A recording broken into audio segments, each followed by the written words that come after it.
Welcome to your Tech News Today, where we keep you informed and empowered by giving you the latest tech stories that impact your daily life. It's Thursday, March 14th. I'm Mike James. Coming up in just a bit, hundreds more Adware-infected Android apps have been discovered. Then it may not be too long before your car knows every move you make. Plus, Verizon has set the date for the start of their 5G rollout, and you're not going to believe some of the things people leave in Uber cars. We'll get started in just a moment, but first, we'd like to thank our partners who help make these Komando podcasts possible.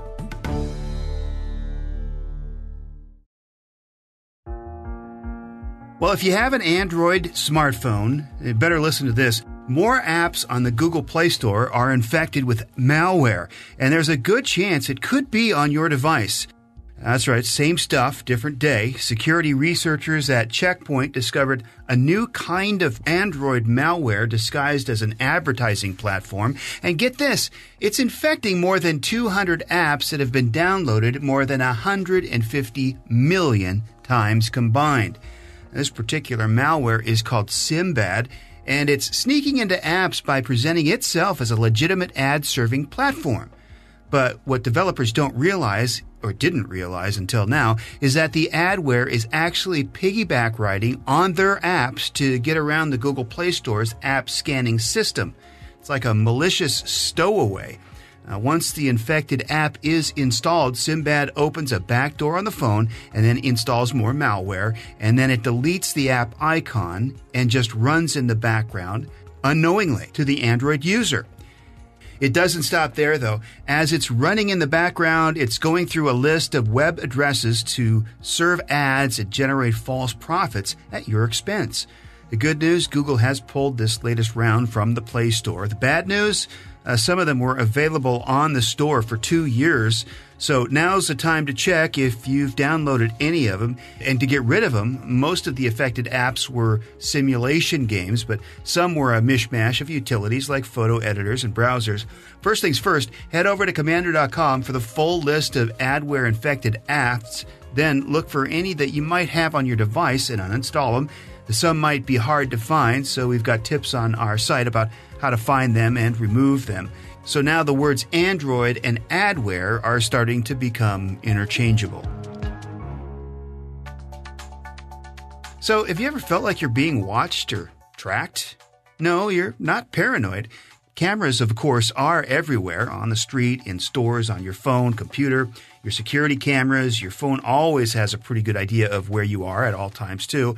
Well, there's no shortage of tech that can watch or track you, and the next thing that monitors your every move could be your car. That's right, new technology currently being developed that could keep track of pretty much everything you do while you're in your car and anyone who's with you. Think identification, tech that can ID you and your family members' genders or even who you are. Medical-grade tech that'll keep track of your heart rate and respiration, along with other health conditions, that even knows when your pets are there. So maybe they're going to start target advertising for Fido. Multiple companies are working on things like this, even well-known firms like Texas Instruments, using not only cameras but also lasers and radar. Got to be thorough, and it doesn't take much radar to take extremely detailed measurements. We told you recently about upcoming BMWs that'll be equipped with voice and gesture recognition. Things like rolling down the window by pointing at it. Future tech could mean controlling car features simply by looking at them. And remember, the conveniences of tracking tech will often come at the expense of your data, your privacy, and there's just about nowhere left to hide. Well, at least that's what it seems like. Just ahead, 5G is coming, and find out about Verizon's latest plans. And voice recognition might be getting faster if you have this smartphone. Right now, let me tell you about our partners at Robinhood. Robinhood is an investing app that lets you buy and sell stocks, ETFs, options, and cryptos. All commission-free, plus there's no account minimum. And you can start investing at any level. The simple, intuitive design of Robinhood makes investing easy for newcomers and experts alike. View easy-to-understand charts and market data and place a trade in just 4 taps on your smartphone with Robinhood. You can learn how to invest in the market as you build your portfolio, discover new stocks, track your favorite companies, and get custom notifications for price movements so you never miss an opportunity to invest. Robinhood is giving listeners of Tech News Today a free stock like Apple, Ford, or Sprint to help you build your portfolio. Just sign up at money.robinhood.com. That's money.robinhood.com.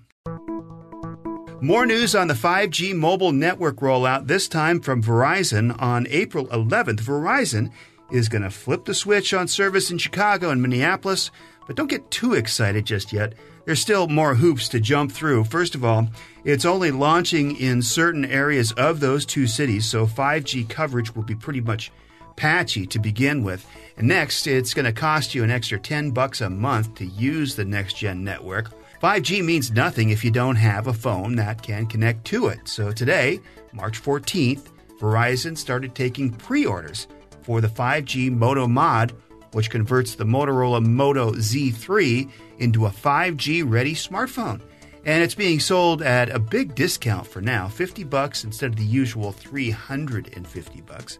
Samsung's upcoming Galaxy S10 5G is also launching exclusively on Verizon, and at least at first, that is, but it's still a couple of months away. Verizon is looking to expand their 5G service to about 30 cities by the end of the year, but they haven't said specifically when or which cities.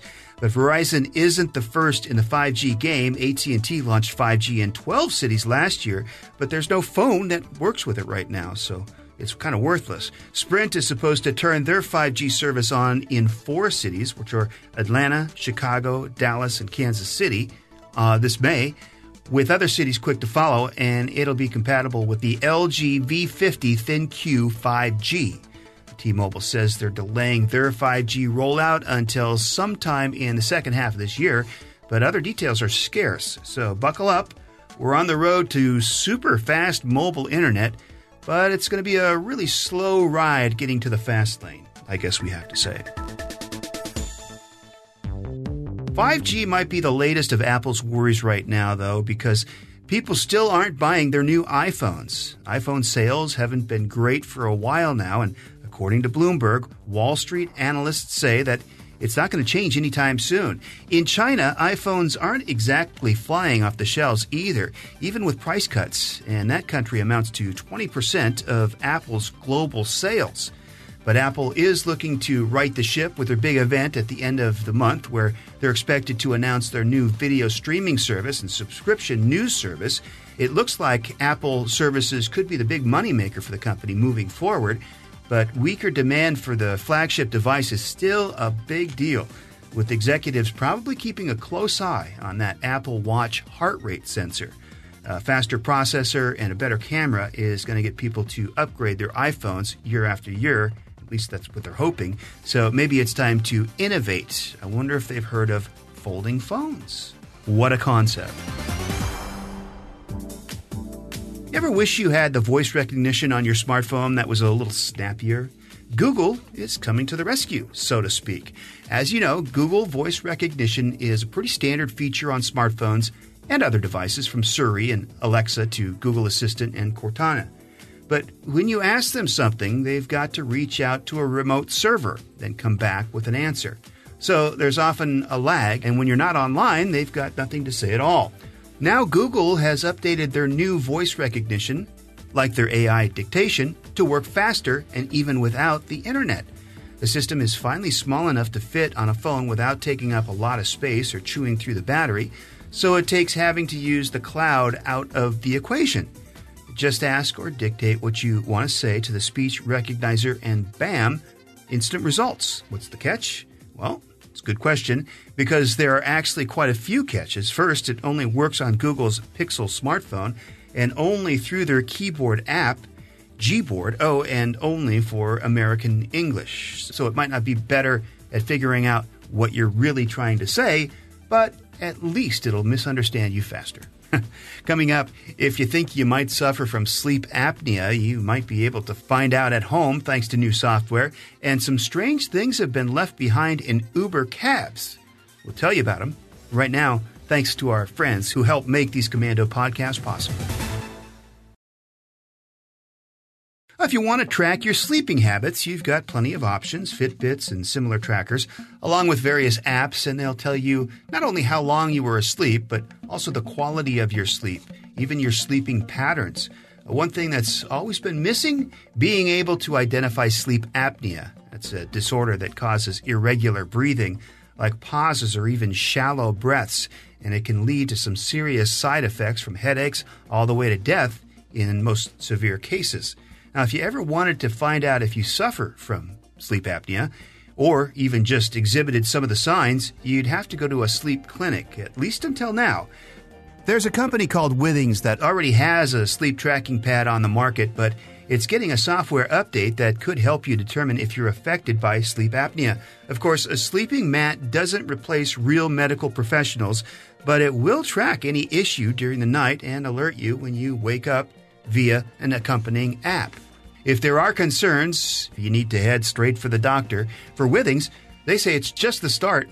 They want to keep digging into sleep apnea diagnostics to the point that it's even medical-grade certified tracking at some point this year.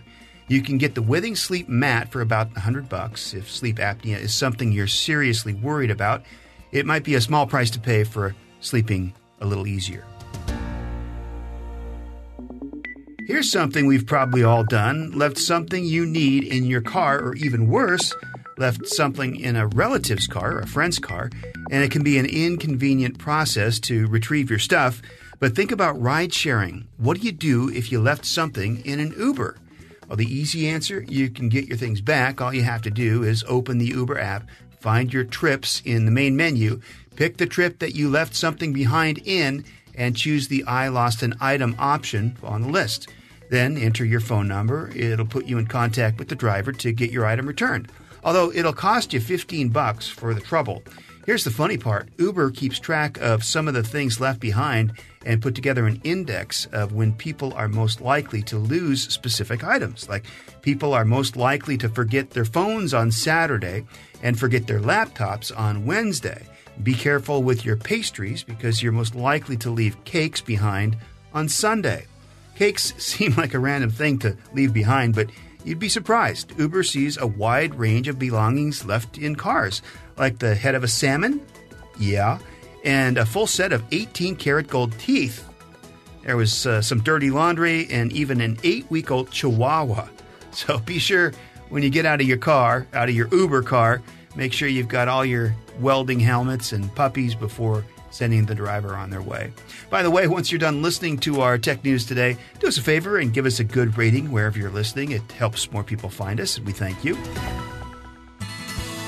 Finally, for today's Komando Kicker, in Alaska, there's a dog sledding race that is held every year called the Iditarod, and it's a race that starts in Anchorage and then ends in Nome, Alaska.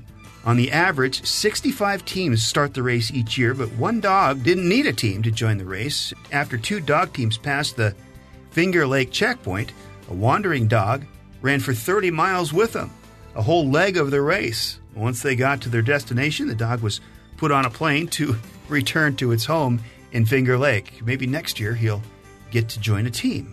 Who knows? For more fun and interesting facts, go to Komando.com and search for the Komando Kicker. Hey, thanks for listening to Tech News Today from Komando.com. And if you like this podcast, you're going to love Komando On Demand, where we take a deeper look at digital issues facing you, the consumer. And our latest Komando On Demand podcast is a robot going to be flying your next airplane home. We talked to Jeremy Straub, who's assistant professor at the Department of Computer Science at North Dakota University, who talks about his findings on automated flight and where it's going and what we should expect in the future. Kim also talks to Stephen LaPointe, a former instructor and pilot with the United States Air Force and a veteran pilot of American Airlines for almost 20 years, and we get his perspective on robots replacing humans and piloting planes. It's all on Komando On Demand. You can find it on your favorite podcast player. Just search Komando. And you can also stream it online at podnet.com and then just look for Komando On Demand. Thanks for listening. Have a great day.